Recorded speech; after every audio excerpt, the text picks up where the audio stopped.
Bismillahirrahmanirrahim. Assalamualaikum warahmatullahi wabarakatuh. Innal hamdalillah nahmaduhu wa nasta'inuhu wa nastaghfiruh wa natubu ilayhi wa na'udzu billahi min shururi anfusina wa sayyiati a'malina. May yahdihillahu fala mudilla lahu wa may yudlil fala hadiya lahu. Asyhadu an la ilaha illallah wahdahu la syarika lah wa asyhadu anna Muhammadan abduhu wa rasuluhu la nabiyya wa la rasulahu ba'da, amma ba'd. Hadirin yang dimuliakan oleh Allah Subhanahu wa taala, lama tidak bersua di majelis yang mulia ini. Mudah-mudahan Allah Subhanahu wa taala memberikan keberkahan. Hari ini guru kita Ustaz Anfal sedang berhalangan hadir, maka izinkan saya untuk menyambung pembahasan kitab Riyadhus Shalihin, hadis yang keempat. Jika tidak salah, penomoran saya jatuhnya di wa an Abi Ali Talq bin Ali radhiyallahu anhu anna Rasulullah sallallahu alaihi wasallam qala idza da'a ar-rajulu zawjatahu li hajatihi falta'tihi wa in kanat ala at-tannur. Rawahu Tirmidzi wan Nasa'i wa qala Tirmidzi haditsun hasanun sahih. Hadis yang masih membicarakan tentang hak seorang suami kepada istrinya. Perhatikan, hak suami yang harus ditunaikan oleh siapa? Istri. Jadi di bab ini apa saja yang harus didapatkan suami dari istri? Kalau di bab setelahnya an-nafaqatu 'alal 'iyal, kewajiban suami kepada siapanya? Istrinya. Hadis ini masih berhubungan dengan hadis-hadis yang sebelumnya. Apabila seorang laki-laki memanggil istrinya untuk satu kebutuhan, maka hendaklah wanita tersebut mendatanginya wa in kanat 'alat tannur, walaupun dia sedang berada di atas bakaran roti. Maksudnya apa? At-tannur, hadirin sekalian, kalau di kita mungkin Al-Barakah Bakery, ana belum lihat cara apanya itu mematangkan atau membuat rotinya. Pakai tanur atau tidak? Atau pakai oven? Pakai oven. Zaman dulu, kalau sekarang juga masih ada yang pernah ke Saudi atau mungkin ke negara yang makannya roti, tanur itu dia bentuknya bulat, nanti ada lubangnya. Diambil adonan roti, kemudian dipipihkan, kemudian pakai apa? Pakai cocolok seperti serokan, ditempelin di dalam tanur. Bawahnya itu api panas.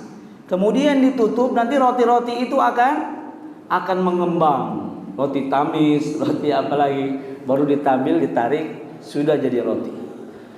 At-tannur bisa dijumpai di negara yang memakan roti. Kalau sekarang mungkin sudah sangat jarang karena sudah ada oven. Idza da'a ar-rajulu zawjatahu li hajatihi, apabila seorang laki-laki memanggil istrinya. Dalam kalimat ini Rasulullah menggunakan kalimat zaujah, istri. Padahal kebanyakan dalam ayat Al-Qur'an istri itu dipanggilnya zaujun. Kalau kita pemahamannya, kalau zaujun itu apa? Suami. Padahal zauj itu kalimat yang mustarak, maknanya kalau dia disandarkan dengan laki-laki berarti maknanya perempuan. Kalau disandarkan dengan perempuan maknanya suami.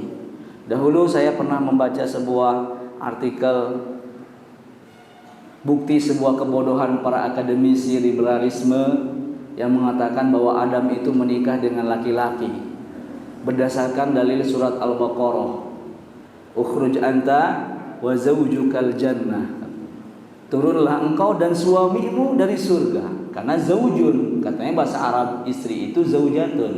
Nah, ini orang liberal ini kurang jauh mainnya, ya, bahwa dalam bahasa Arab itu zauj itu memiliki dua makna, laki-laki dan perempuan, tergantung dari siapa disandarkan. Maka jelas ya bahwa dia menafsirkan dengan apanya ini?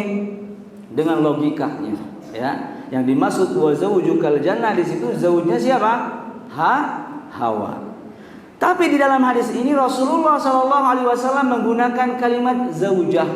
Berarti zaujah itu juga kalimat fushah. Boleh kita manggil istri kita ya zauji. Lain laki orang mah wewe. Can ulin jauh ya. Zauj itu perempuan mah. Kata siapa? Baca dong Al-Quran. Nah, kadang ya zaujati. Apa hukumnya memanggil istri dengan adikku? Apalagi belahan hatiku. Apakah menyamakan dia dengan adik kita atau tidak? Kalau kita biasanya ke istri punya panggilan apa? Panggilan sayang. Ada yang bebek, aduh, belahan hati, DPR. Ada tuh DPR lop. Oh ini Dewan Perwakilan Dapur. Ya, pemegang uang dan kendali. Ya. Tulisannya macam-macam. My honey. Gimana kalau manggilnya adik? Adik, dek. Karena adik itu berarti menyamakan istri dengan adik kita yang tidak boleh dinikahi. Dalam masalah ini, wallahu taala alam, diperbolehkan suami memanggil istrinya dengan adik, adinda dan sebagainya dengan niatan bahwa itu panggilan sayang, bukan panggilan menjadikan dia seperti adik kandung kita. Silakan melanjutkan. Adikku, sayangku, terserah. Idza da'a rajulu zaujatahu, kalau laki-laki memanggil istrinya untuk sebuah kebutuhan. Kebutuhan di sini apa? Luas. Bisa berhubungan dengan syahwat seperti hadis yang diriwayatkan sebelumnya dari Abu Hurairah, idza batatil mar'atu hajiratan firasa zawjiha. Kalau wanita menghindar dari suaminya, tidak mau bersetubuh dengan suaminya, maka dia dilaknat oleh malaikat sampai pagi hari. Maka di sini bisa jadi itu atau yang lain. Karena tabiat laki-laki itu maunya diladeni. Jadi hajat itu, mah, ambilkan air. Selalu inginnya apa? Selalu ingin diladeni. Maka apabila wanita dipanggil oleh suaminya untuk apa saja, hendaklah dia mendatanginya walaupun sedang berada di atas pembuat roti atau pembakar roti. Kenapa Rasulullah menggunakan kalimat tanur? Karena tanur itu apabila roti dimasukkan ke dalam tanur, plek masuk, itu nggak boleh ditinggal. Kenapa? Bisa gosong. Nggak seperti sekarang pakai oven, tinggal pakai timing, cek ting, nyala, selesai. Kalau dulu harus ditungguin. Ini matang belum. Tapi kalau istrinya memanggil, suaminya memanggil, mami, I'm coming. Nggak apa-apa tuh roti jadi batu juga, nggak masalah. Yang penting segera kepada suaminya. Hadirin yang muliakan Allah Subhanahu Wa Taala, ingat, mungkin pembahasan ini mendukung kepentingan suami. Mah ingat, kalau mama dipanggil gak mau, malaikat melaknat. Siap bi. Tapi laki-laki itu juga harus mengetahui bahwa wanita itu makhluk halus, makhluk lembut. Yukhlaqu minad dila', diciptakan dari tulang rusuk. Jika engkau ingin meluruskannya dengan secara paksa, ia patah. Jika engkau biarkan, dia akan semakin melengkung. Jadi wanita itu makhluk yang luar biasa, penuh dengan misteri. Yang sudah menikah 10 tahun, setiap hari pasti ada hal yang baru, sifat-sifat yang baru yang belum kita ketahui selama 10 tahun. Walaupun hadis-hadis menunjukkan sepertinya laki-laki penguasa di rumah, apapun yang disuruh perempuan harus mau, harus taat. Kalau tidak, datangkan malaikat. Waduh, melaknat perempuan itu. Ingat, seorang laki-laki yang baik tidak pernah memaksa istrinya untuk melakukan sesuatu di batas kemampuannya. Apalagi kalau dalam keadaan capek. Karena suami, di dalam hadis Nabi SAW, apabila engkau berjumpa dengan wanita di luar, tiba-tiba syahwatmu naik, maka apa dilakukan? Menikah lagi? Tidak. Pulanglah ke rumah, karena engkau akan dapati dari wanita ini apa yang kau dapati di wanita itu. Misalnya kita pulang safar, di sana sudah melihat ini itu. Pokoknya buru-buru yang cepat sampai ke rumah. Sampai ke rumah palang merah. Allahu Akbar. Sudah tidak bisa ditahan lagi. Udah banyak bayangan-bayangan syaitan.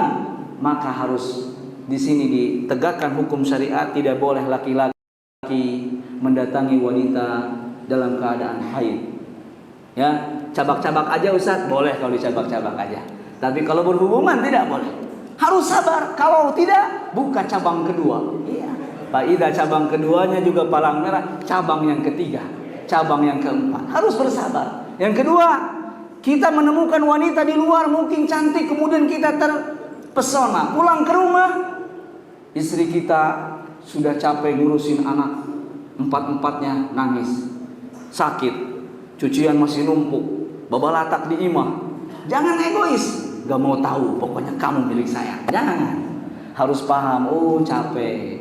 Atau yang berikutnya ketika sakit, dan ini sering terjadi, laki-laki sedang memuncak syahwatnya di rumah, istrinya sedang muriang. Bodoh tuh pokoknya mah saya nggak mau tahu. Jangan, harus paham bahwa tidak boleh berkehendak semena-mena kepada perempuan, karena mereka adalah makhluk Allah Subhanahu wa taala yang memiliki hak kelemah lembutan. Maka berlakulah baik, kata Nabi SAW, khairukum li ahli. Sebaik-baiknya kalian adalah yang baik kepada keluarganya, yaitu adalah terutama kepada istri-istrinya. Bagi yang belum punya istri, bersegeralah, karena antum tidak akan bisa merasakan bagaimana sudah ada di ubun-ubun.